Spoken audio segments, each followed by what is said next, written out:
Welcome back once again to the Law Show. I'm Attorney Brian Dailey, broadcasting live from high atop the Law Show studios in the Windy City, Chicago, dedicating this and every single show to the good works of the Captured Friars. They do a great job of taking care of people, letting them live in dignity, showing them how to do that. They feed them, clothe them, inform them, protect them, provide for them. Give them a helping hand up. Doesn't cost a thing. You should support this organization like we do because we love this organization. It's a great organization. So please follow the Law Show and support that organization. What a great organization it is. We're going to continue answering all your legal questions at 855-529-7469. That's 855-LAW-SHOW. You can email your questions to questions@thelawshow.com. And you can also tune in to us right now and watch us answering questions live at thelawshow.com. Just click on the Watch Live video link, and you'll see yours truly answering legal questions right as we speak. I said before we came back from the hour that we were going to have Debra Crane, who is a very seasoned family law lawyer who knows how to practice both in Illinois and in Michigan. She practices in both Illinois and Michigan. She's just joined our office. We're very happy to have her here. She's going to talk to us for the rest of the hour a little bit about family law and take some of your legal questions about family law. So, Debra Crane, welcome to the Law Show. Thank you, Brian. Great to be here. Well, thank you for coming, and we really appreciate it. I'm glad you're here at the studio, at the WLS studio and in the Law Show studios. Tell us a little bit about how long you've been practicing family law, and what's the overlap between Michigan and Illinois, or is it fairly similar? Brian, I've been practicing domestic relations or family law for over 20 years. And, family law is very, very similar in Michigan and in Illinois. There are some differences, but basically it's about the same. So we're concerned about divorce, and then there's divorce with kids. Right now, are you seeing a lot of divorces where there's children and just a ton of debt? And if so, how do you deal with all that debt? I am, Brian. We're seeing two things right now. I'm getting a lot of, particularly fathers coming in. It's summertime, and they want more time with their children. They may be already divorced or about to divorce, and fathers are great parents, and they should get what they need. And I'm seeing a lot of that right now. And also, like you said, sure, there's a lot of debt right now, and we've got to deal with it. There are ways to get rid of it. And we help people do that. So there's credit card debt, and then there's mortgage debt, and there's unsecured credit debt. I mean, do people come in and you just hack it in half, and one party takes half and the other party takes half, and is that pretty much how it goes down? Well, not always. It could, but depends on the two spouses. Does one work, one not work? Percentage of income. Sometimes they have to see Brian Russell at our firm for bankruptcy, maybe a foreclosure defense. A lot more issues in divorce today. So that's the other thing. Let's say, for example, somebody comes in and they end up having to pay alimony, right? Right. So can the person who's paying alimony discharge their alimony debt and obligation in bankruptcy, or is that protected against bankruptcy? It's protected. And what about child support? Can somebody bankrupt out of child support? Absolutely not. Courts and at the Dailey Law Firm, we put children first, and they must be supported, and they will be supported. That's awesome. Tell me a little bit about some of the other things you're doing. I know that you're serving as a mediator in Cook County, and you're doing some other things like that.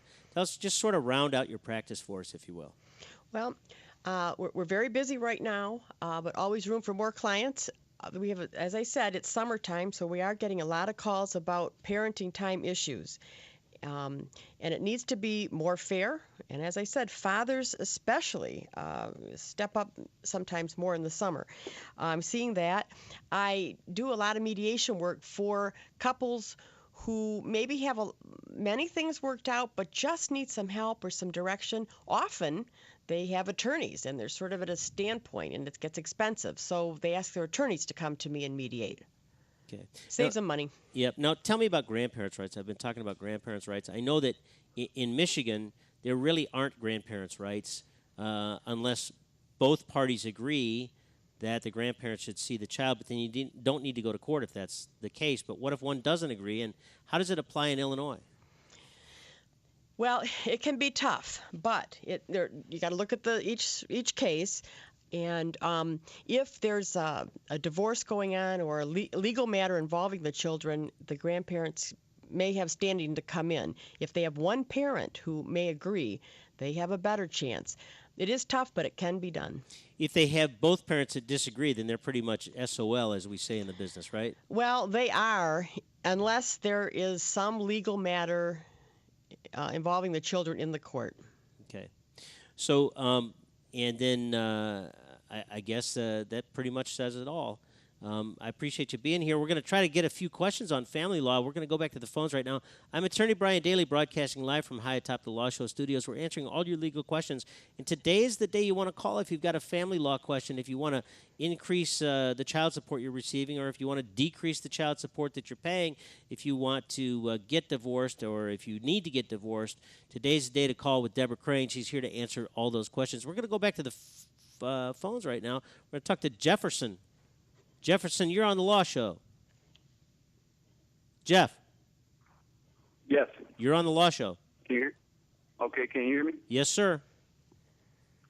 I got a problem with my credit history. My Social Security number may have been used, or my credit may have been used by a family member while I was gone away. I was incarcerated for the last 7 years, and I'm just trying to find out, is there any remedy for me improving my credit history, or what steps should I take? Absolutely. You've been a victim of credit fraud, and just because you were incarcerated doesn't mean that you should be unconcerned about that. Doesn't mean that you should be a victim yourself. So what you do is immediately get in touch with all the credit reporting agencies, TransUnion, Experian, and Equifax, and let them know that you've been the victim of fraud, that you just got out of prison, and that you want to clean your credit up, and they'll shut everything down. You can ask them to make sure and contact you before anybody opens up any new credit, and that's what you should do. So, in other words, if they don't contact you and they open new credit, then you can get out of that right away, and they'll take that off your credit rating. So you need to get your credit reports. Don't go to the sites that will give you a 3-in-1 credit report, because that's not what you want. What you want is you want to go to each site separately and order a separate credit report with credit score and see what's going on, find out what's happening there, and then it's just a slow process. You get the paperwork to show who signed for that credit, and you can slowly eliminate those things from your credit report. If you want some help with that, Brian Russell of our office has got some experience at it. Justin Grove in my Michigan office also has a lot of experience at it, and he can help you out. But one of the things I have to tell you that's not so favorable is that these things tend to go on for a long time. So you need to be really careful about how you approach this. Do you know who it is that did this? Yes. Well, why don't you go I to don't want to say the name. You don't say the name. I don't need that. Is it a close relative? Yes. Well, what you want to do is you want to go to the police right away. Now that you found out about it, pull your credit reports, go to the police, and let them know that you were the victim of credit fraud and that you would like whoever did this to be investigated and prosecuted, okay? Yes, sir. Do you have any other questions Thank for you. me? What are the three? You say TransUnion, Equifax, and what's the other one? Experian.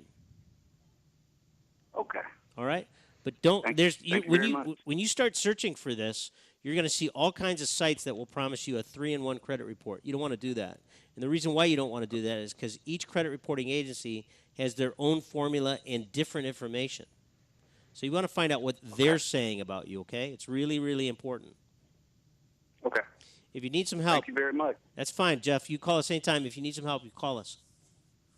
And I can call Brian Russell? Absolutely. You can call me. I'll answer the phone. I answer the phones every day. Okay. All right? Thank you. Thanks for calling the Law Show. We're going to continue answering all your legal questions at 855-529-7469. That's 855-Law Show. That's 855-529-7469. You can email your questions to questions@thelawshow.com. We're going to talk to Carl right now. Carl, you're on the Law Show. Carl. Hello? Yeah, you're on the Law Show. Yes, good morning. Good morning. What can I do for you? I own a mobile home that I rent out to a family. Hey, Carl. Carl. Yes. Do you have your radio on? Yes. Turn your radio off. It's off. Okay. Now, what can I do for you? Okay, I own a mobile home. I rent to a family. They don't want to pay rent anymore. I want to know. I don't want to pay my mortgage anymore, but I have to. Pull out. Right. I want to know if I can pull out the air conditioning unit and make it miserable. You don't really want to do that. You don't want to be in a spot where you're being accused of harassing somebody. You rented them a premises that had certain aspects to it, and you don't want to take those things back because it's just not the right thing to do. You're in the catbird seat here, right? So you have all the power. Just go to court and evict them. That's what you should do, and get a tenant that's willing to, pay what they're required to pay. Deborah, do you have any different advice for this man? No, I agree. Immediately start the eviction procedure. Don't let another day go by. Monday morning, go to court and do it. And Deborah, what is your experience in representing clients that before they got to you, they engaged in self-help? No, very bad. Do not do that. It'll be held against you. They'll end up being able to stay longer and not pay you rent. You take the high road, go in, get them evicted. Right. You take the high road, let them take the low road, and the judge will equalize it and vindicate you. So anyway, you probably have a lot of issues in family law, don't you, when it comes to property and who's going to keep the house and who's not going to keep the house and things like that. Can you tell us a little bit about your experience? And let's say somebody is getting divorced and they own a home jointly and the mortgage is joint. Can they ever get out of that mortgage? I know that a lot of lawyers will allow their clients to give a quitclaim deed to give up the rights in the home, but they can't ever seem to get rid of the mortgage. No, I never do that. I never, ever want my client to give a quitclaim deed. They give up ownership of the property, but they're still stuck on the mortgage. Banks today are very rarely going to let one party off the mortgage unless the other party's wealthy and can refinance it and get it in just the one party's name. That's great. Great information. Let's talk to Eric now. Eric, you're on the Law Show. Hi. What can I do for you? All right. So about a year ago, my son-in-law died, and Hey, Eric. Eric. Yes. We got a bit of a bad connection. Do you have me on speakerphone? If you do, I don't have you on speakerphone. Is your radio on? Make sure your radio's not on. Is this any better? Yes, much better. Thank you. Okay. So about a year ago, my sister-in-law died and left us with her 5-year-old son. Never had anything to do with his father. His father's never met him. We're legal guardians. We have not adopted him. Recently, we've tracked down his father and asked him to get involved, both financially and otherwise. I'm trying to find out what obligations he has, both financially and otherwise, once we do the DNA test and prove that it's the father. All right, so what you're looking for is a paternity action, and what would lead from that. Now, I just want to confirm, you're in Illinois, right? Yes, I am. All right. Well, Western suburbs. Deborah, what do you think? Give us a rundown of what should be done here. Well, a few things are coming to my mind. First, are you sure you want him involved? I mean, it sounds like he's been a loser so far. He has not had any relationship with his own child. You are now inviting him into your life. The chance that he might have money and pay child support sound like they might be pretty slim. So I don't know. I would say, are you sure? You can get a paternity test. Yep.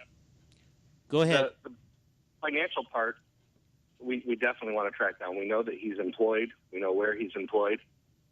The other part, we're not sure of. Yeah, well, they come together. But has paternity been established? Was he married to your sister? He was never married to my sister-in-law. He was not. Hey, Deborah? Yes. No. Deborah and Eric? We're going to take a short break, but Eric, I want you to hold on the line, okay? Because we've got some more work to do with you to answer your questions. I'm Brian Dailey. I'm broadcasting live from high atop the Law Show studios. We're going to take a short break now. When we come back, we're answering all your questions at 855-529-7469. That's 855-LAW-SHOW. You can also email your questions to questions@lawshow.com. And stay tuned for our answers for Eric, because we got great answers coming up.